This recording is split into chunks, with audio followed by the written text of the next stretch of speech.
Swords. Everybody knows what a sword is. A cutting and thrusting weapon that some people know that it can be used as a bludgeoning weapon in some cases, like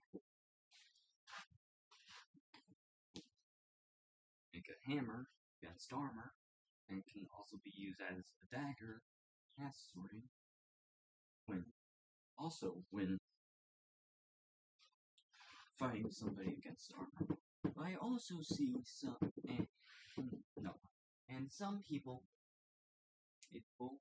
such as Skullgrim, Shadversity, Prophet Swords, talk about swords and the advantages and disadvantages they have. Because swords are cool, and there are many different types of swords. There are long swords, there are short swords, there are curved swords,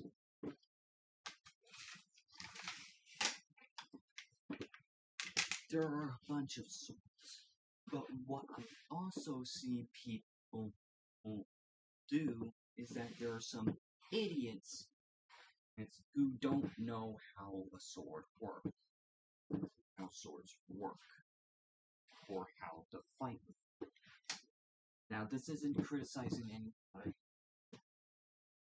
Listen, if you're making a character and they use a very big sword like Guts and his Dragon Slayer, that's completely fine. It's just a big sword isn't going to be. I'm not saying you're an idiot. I'm just saying that big sword is that this, if it was a real sword, would not be very practical when compared to something like this. Even though this has more range, it's also thicker and heavier. So it's not going to be the best weapon. Now, I'm not saying you shouldn't give your characters any big sword. You can do that. I'm not going to criticize you. I'm just going to criticize how the weapon and what the weapon can and can't do. Okay? I didn't make this because I thought it would be practical. I made this because I didn't make this giant sword because I thought it'd be practical. I made it because I wanted to make it, and I thought it'd be cool. It doesn't mean it's practical as a weapon. Okay. Anyway, back to the topic on hand. I do see some people who say that certain sword rules that found historically wouldn't work. Now, of course, there are some who say they work realistically, with spinning attacks. Okay, they won't work because you're leaving your back open for somebody to attack, even if their weapon is behind their back. They can just strike you with ease.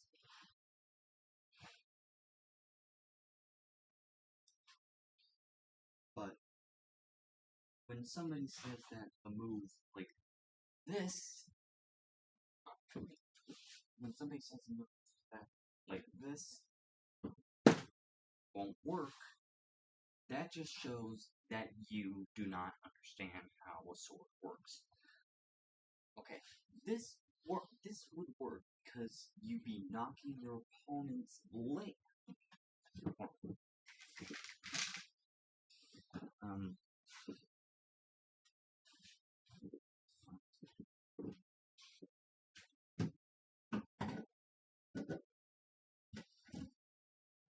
Yeah, that is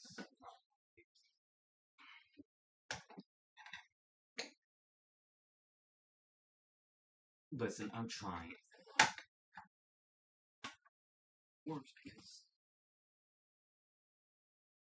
It works because you be knocking your opponent's blade out of the way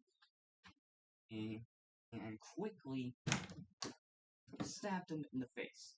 And you don't have to stab them, you can just attack again with different sorts of attacks. But the thrust would be because you're already in a position of which you can strike. And sure, while somebody could try to attack again, and I could just do that. It's very simple. Now, of course, if you're comparing a sword to a gun, why are you comparing them? They're two completely different weapons, okay?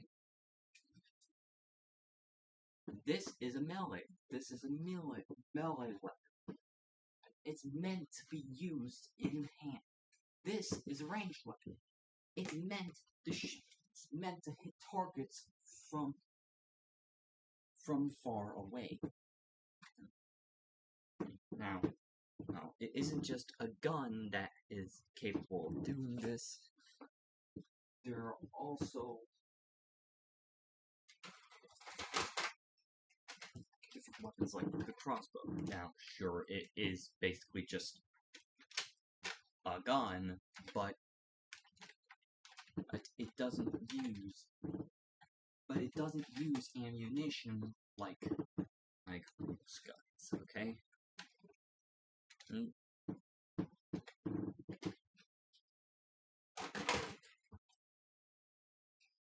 there are also bow and arrows, which basically is just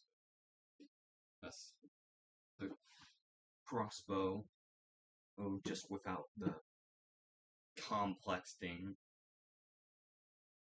But you get the idea.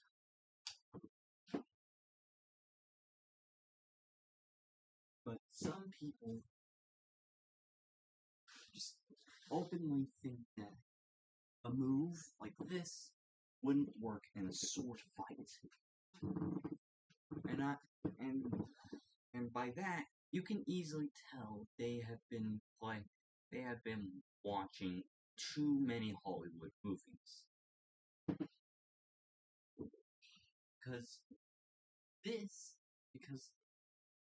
And they have not seen anything that relates to sword content.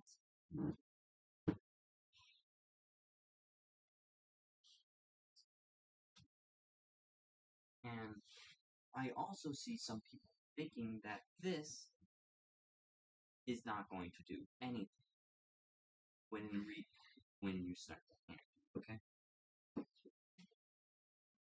This, basically, you know how in most video games you get a light attack and a heavy attack, like light attack being your main attack, and the heavy attack being your really powerful attack. That's basically, imagine that, but the roles are switched when it comes to actual sword fight. Okay, your heavy attack is going to be your main attack, while the light attack is going to be your really powerful attack. How is it really powerful? Well, the light attack in this case is pretty fast.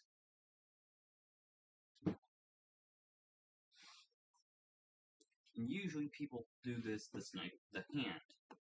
Now, while some people think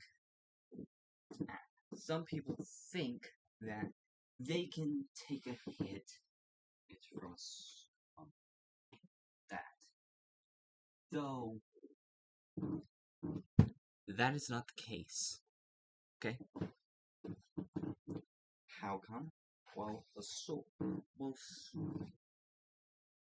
you can literally cut off the head of somebody with with a sword while using like 30% of your overall power. You don't even need to do much. You don't even need to apply much force to do a lot of damage with a sword. Okay? Swords are really sharp and dangerous weapons. They were the first ever. They were one of the first ever weapons designed to kill people. Okay.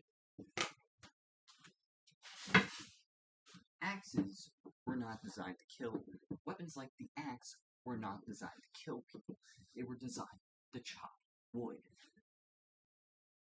And weapons like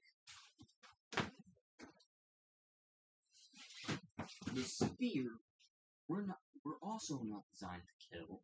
They were designed for hunting, not the other way around.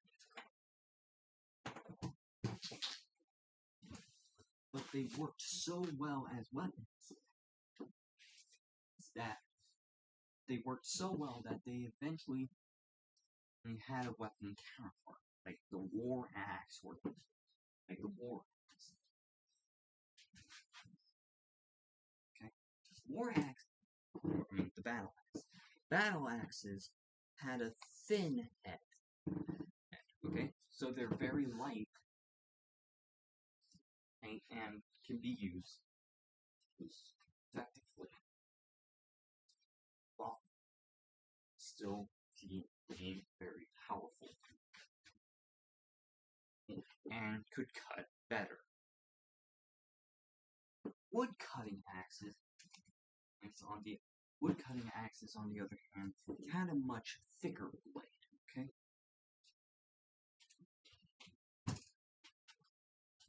Take a look at the Leviathan axe from God of War. As you can see, it has a much thinner blade than this. Actually, they might have the same around. Doesn't matter. Just search up wood cutting axes. You'll see that they have a much different and much thicker head. Anyway, sword is a weapon that was designed to both cut and thrust. While it can't cut nearly as well as an axe, it can thrust. And while it can't thrust as well as a spear, it can cut better than a spear. Okay?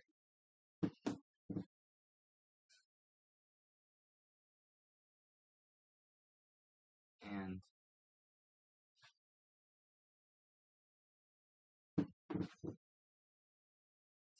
when you see somebody say that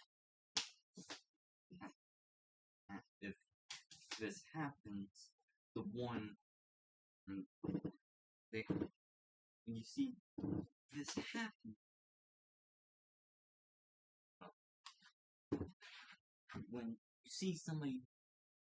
you see a person with a long weapon, and you see the other person with a much shorter weapon, and you see somebody, and you say that the person with the shorter weapon has the advantage, which in so many ways, is you know immediately that they know absolutely nothing about weapons, okay?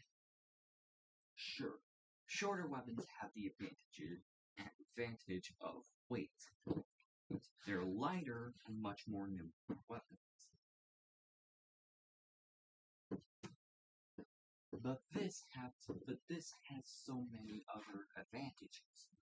For starters, it's longer, so it has much more range than a puny short sword.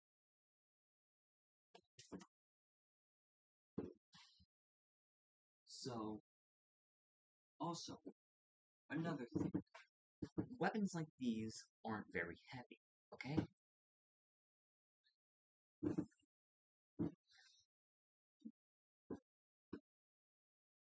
Now, yes, while weapons with a blade thickness like this are very heavy,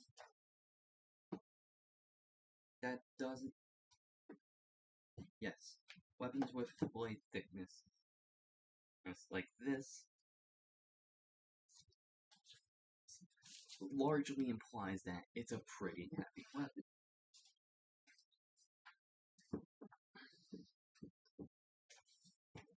But if the blade of a sword has a blade thickness of like this,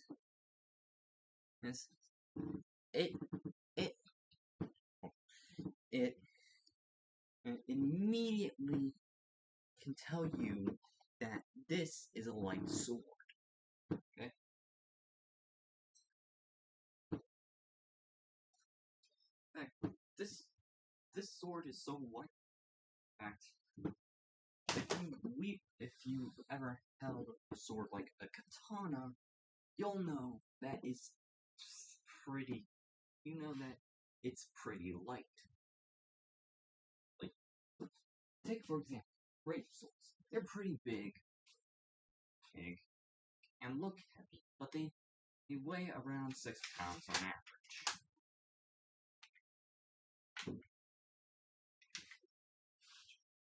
Why do they weigh 6 pounds? Because metal is not a very heavy material. Okay? As long as you don't make a blade that's thicker than your entire arm, then it's likely going to be a very light sword. Because if a sword was like 50 pounds, then it would be useless. Okay? Because warriors were not that strong back in the day. Okay? Back in medieval times. Okay? Well, there probably were some people that could lift like over 100 pounds very easily. They would much rather use a regular sword, because if they were using something like this, they'd be getting tired out very easily, okay? And humans are not like Guts or Kratos or the Doomslayer. We can't swing around a 200-pound sword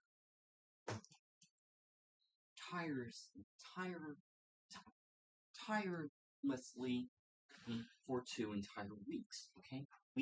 If we tried to do that, if somebody tried to do that, they would likely be tired out in under a few minutes, if not an hour. Okay? Because weapons weren't made to be this thick. Now, sure, we do have some weapons that are like 20 feet long, like the pike, which is essentially just a long combat spear. They had something called counterweights. If you don't know what that means, if you don't know what counterbalance is,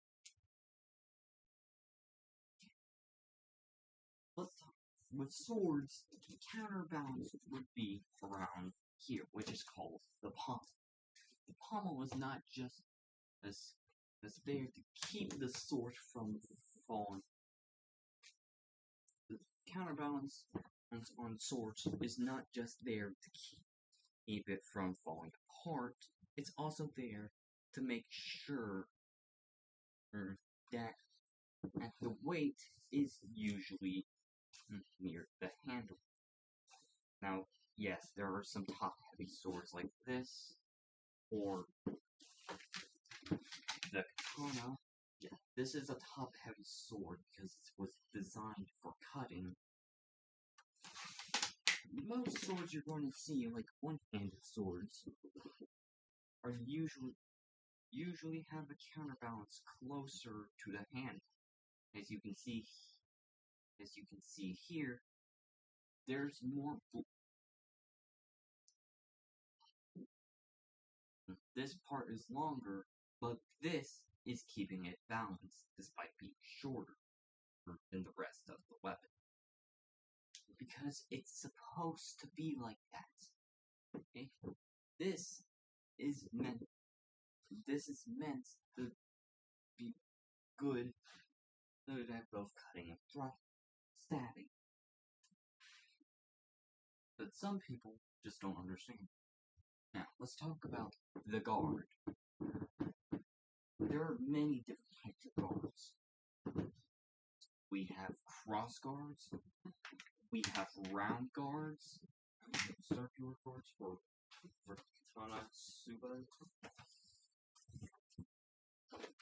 We even have complex guards like this. Okay, this type of guard is usually seen on swords like the rapier. The ring here is so that you can put your finger in it, one of your fingers or two of your fingers in it, and it will align. And the sword, the point of the sword, easier than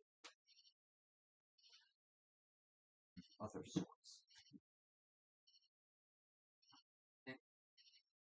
Now, even though this sword is more of a combination of the rapier and the long sword, it still implies. Okay.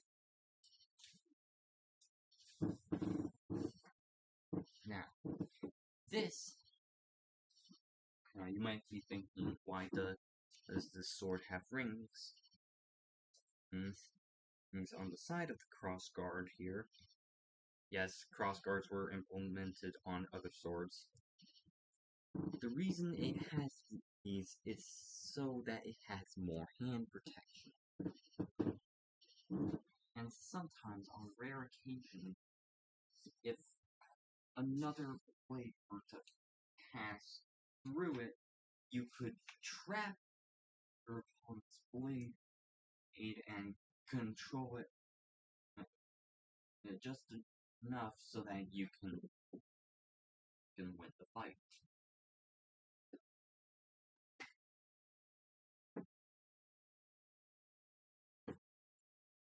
If you're lucky.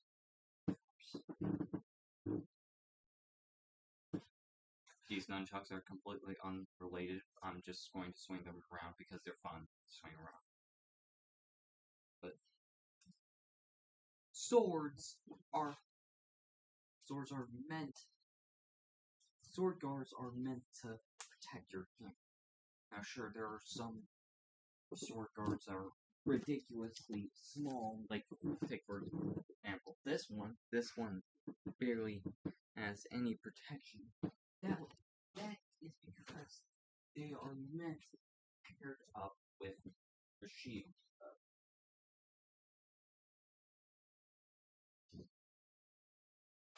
Okay, I can't find any sort of shield that I have, so I'm gonna just pretend that this is a shield, okay? Because shields are meant to protect you from attacks. And since these type of swords were meant to be paired up with a shield, you don't need a lot of hand protection. You just need enough so that your hand doesn't fall off and land the blade and slide onto the blade.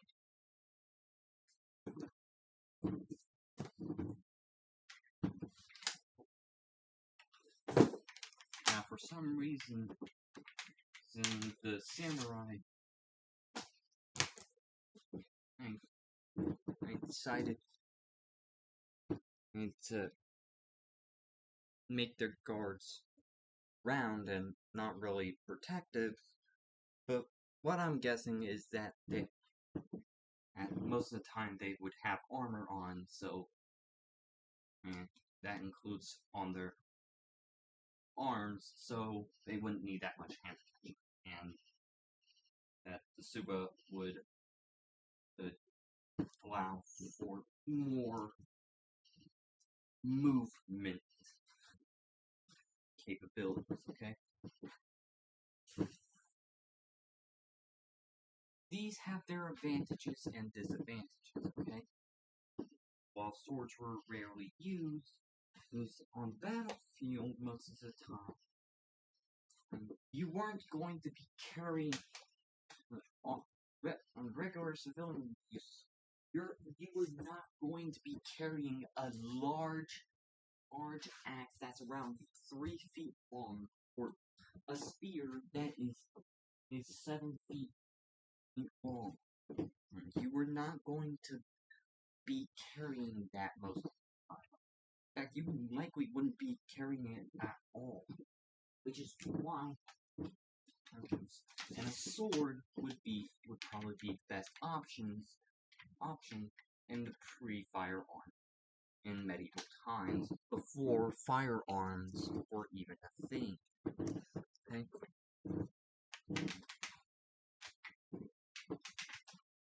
This is a good option this would be a good option on a daily basis to have on a daily basis for self-defense.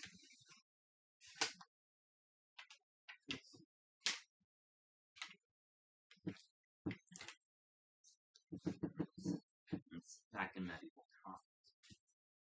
Doesn't matter what type of sword, doesn't matter what type of sword it was, not including the great sword, which is basically just a sword that's like around this big, long.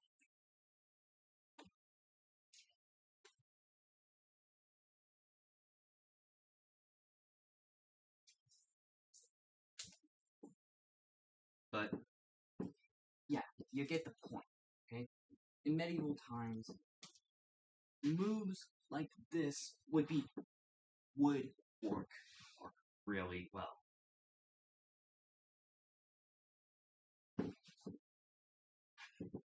Now,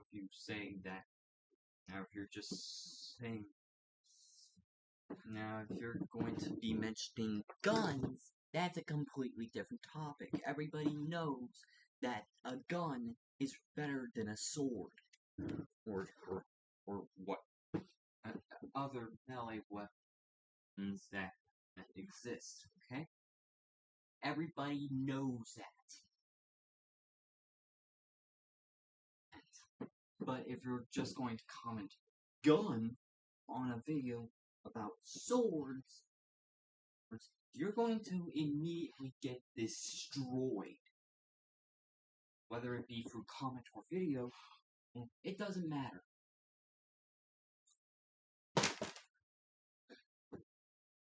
Now, if you want me to tell you why nunchucks wouldn't really be good as a regular weapon, but good as a practice weapon, then just let me know, because I do have a few words that I want to say.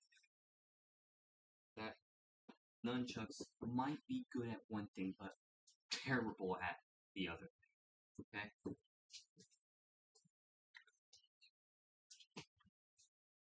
Yeah.